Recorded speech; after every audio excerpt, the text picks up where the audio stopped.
House of Representatives ad hoc committee investigating contract abuse by Exxonmobil against indigenous catering companies has frowned at the complete disregard of its directive by the Exxonmobil company to put on hold its ongoing catering bidding exercise pending determination of the petition before it.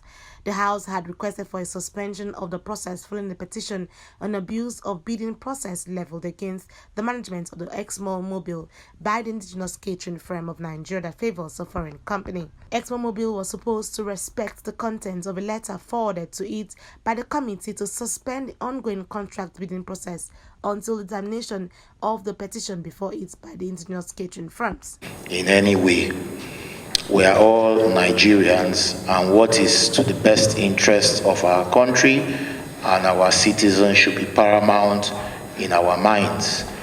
And there is no way that our indigenes will complain to us and will fold our hands and not do something about it.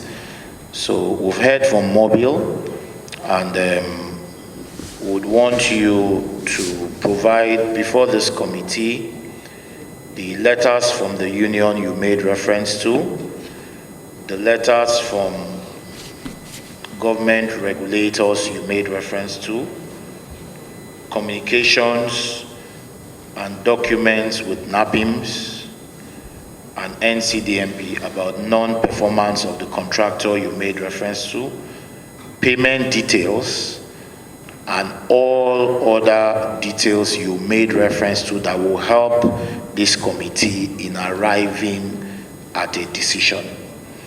We're going to adjourn this hearing for 2 weeks just to give you ample time to send these documents before the committee before our next hearing.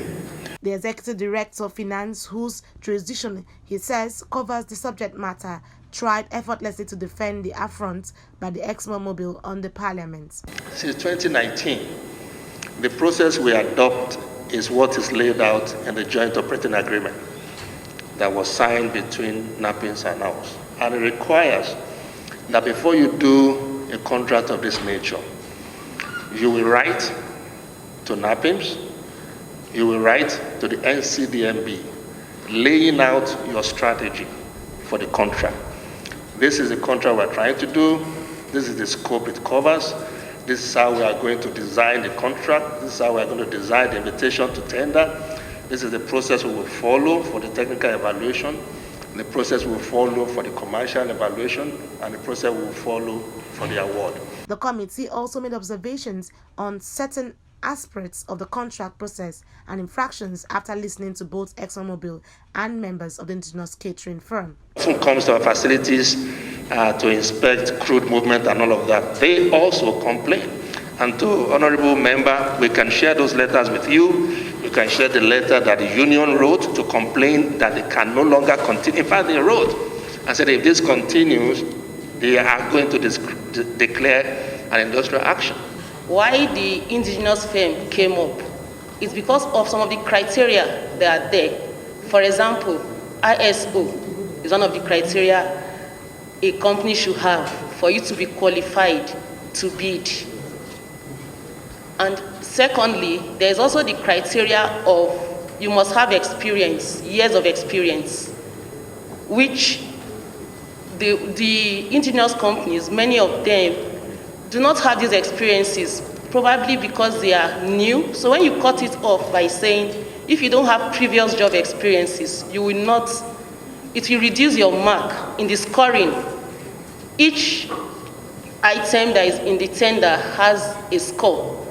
So by so doing, you're already placing the indigenous companies at a disadvantaged position, even before the process.